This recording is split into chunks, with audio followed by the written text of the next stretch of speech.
Veamos ahora el leño de las angiospermas o eudicotiledóneas. La variación existente en el leño de las angiospermas ha hecho que éstas tengan la denominación de heteroxilo. En el sistema axial o vertical hay miembros de vaso y traqueida como elementos conductores, distintos tipos de fibra e inclusive parénquima cilemático vertical. Por otro lado, el sistema horizontal, en el caso de las angiospermas, exclusivamente está formado por células parenquimáticas.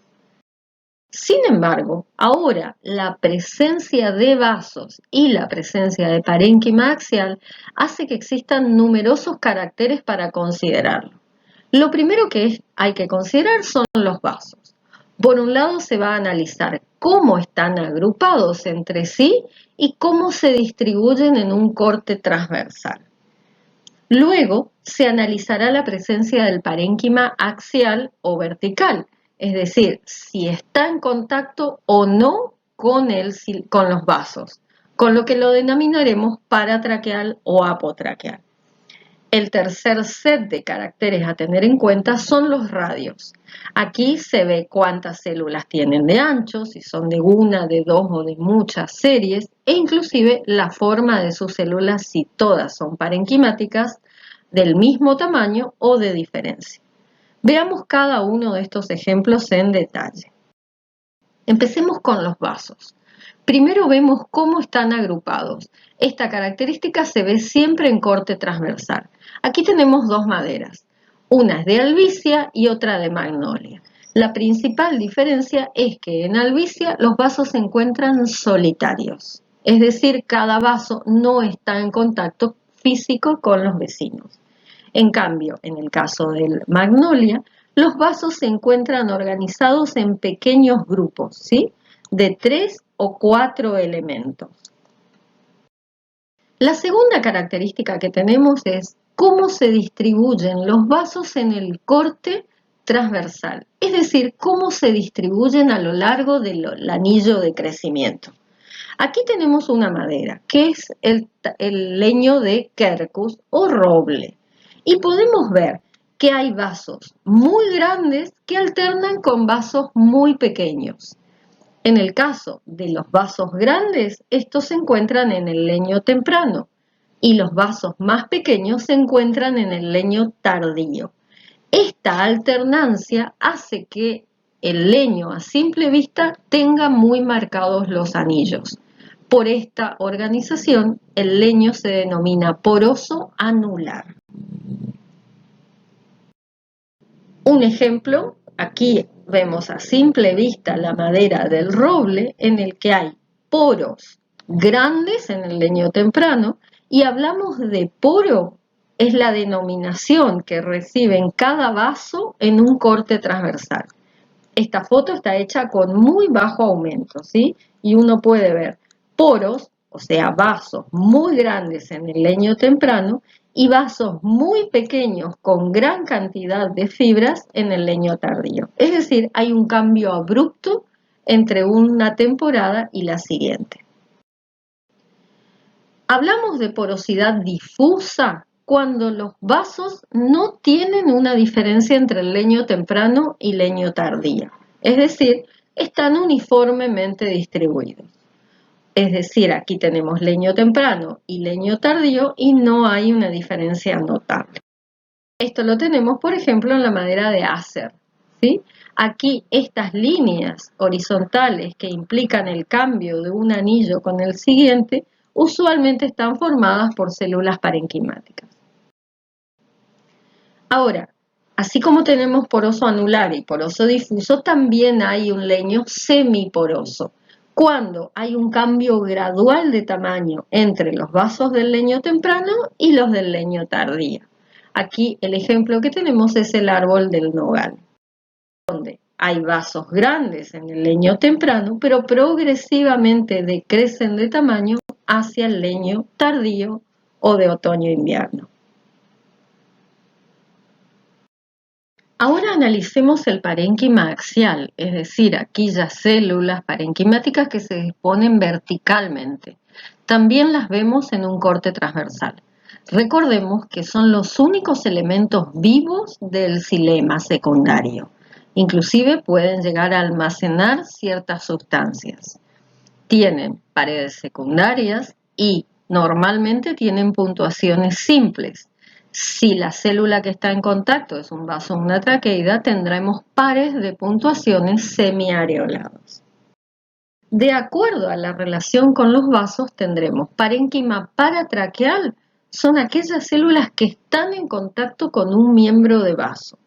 Y hablaremos de parénquima apotraqueal, aquellas células que no están en contacto directo con la pared de un miembro de vaso.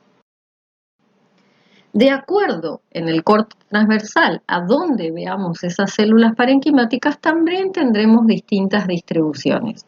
Por ejemplo, en el corte transversal las células pueden estar hacia adentro o hacia afuera del miembro de vaso, con lo que tendremos parénquima paratraqueal abaxial o adaxial. Pueden rodear completamente a un miembro de vaso y hablaremos de parénquima basicéntrico. Puedes tener extensiones y se llamará aliforme, y si varios vasos en un leño tienen parénquima aliforme, puede tener una versión que se llama confluente. Esta distribución la vamos a ver en alguna fotografía. Aquí vemos un parénquima paratraqueal basicéntrico. Esas zonas claras que se ven alrededor de los vasos implican las células parenquimáticas que lo rodean.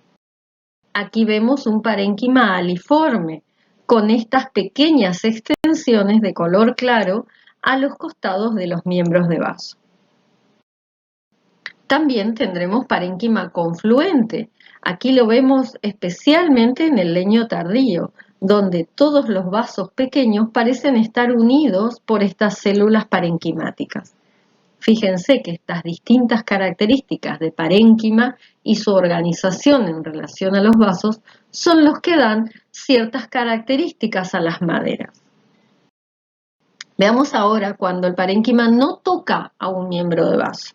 En este caso, hablaremos de parénquima apotraqueal y lo denominaremos difuso si se encuentra en cualquier lugar del anillo de crecimiento, en bandas cuando hay grupitos alargados, o marginal cuando se encuentra normalmente al inicio o al final de un anillo de crecimiento.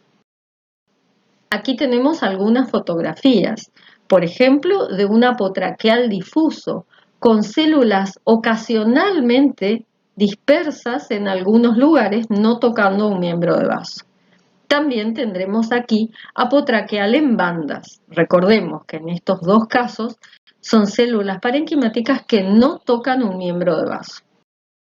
Aquí vemos una fotografía de un parénquima apotraqueal difuso, donde hay bandas muy cortitas que no están tocando un miembro de vaso.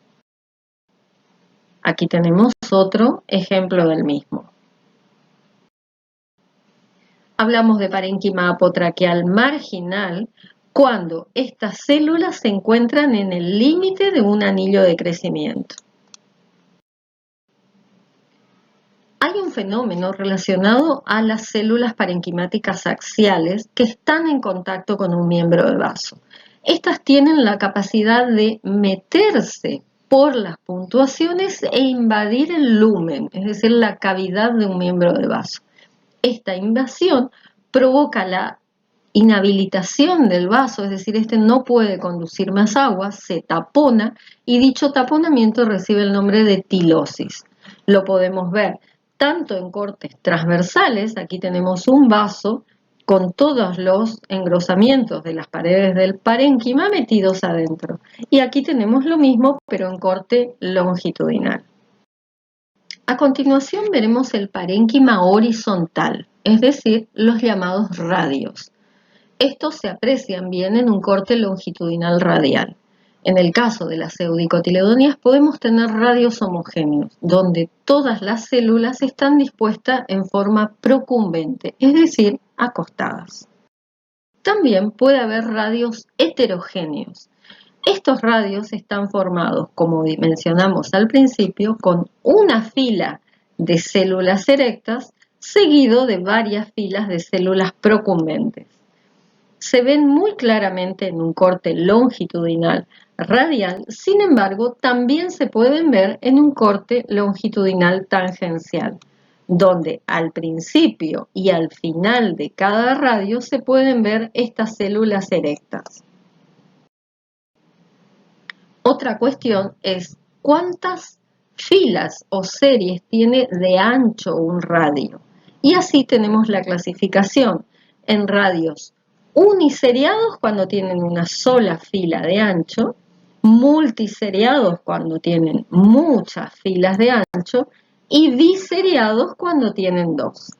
Estas características están genéticamente predeterminadas. Ahora veamos a los elementos de relleno en el leño. En el caso de las angiospermas, este tejido está formado por fibras, es decir, todo el espacio que queda entre los vasos, los radios y las ocasionales células parenquimáticas está ocupado por fibras, que pueden ser de mayor o menor espesor de sus paredes.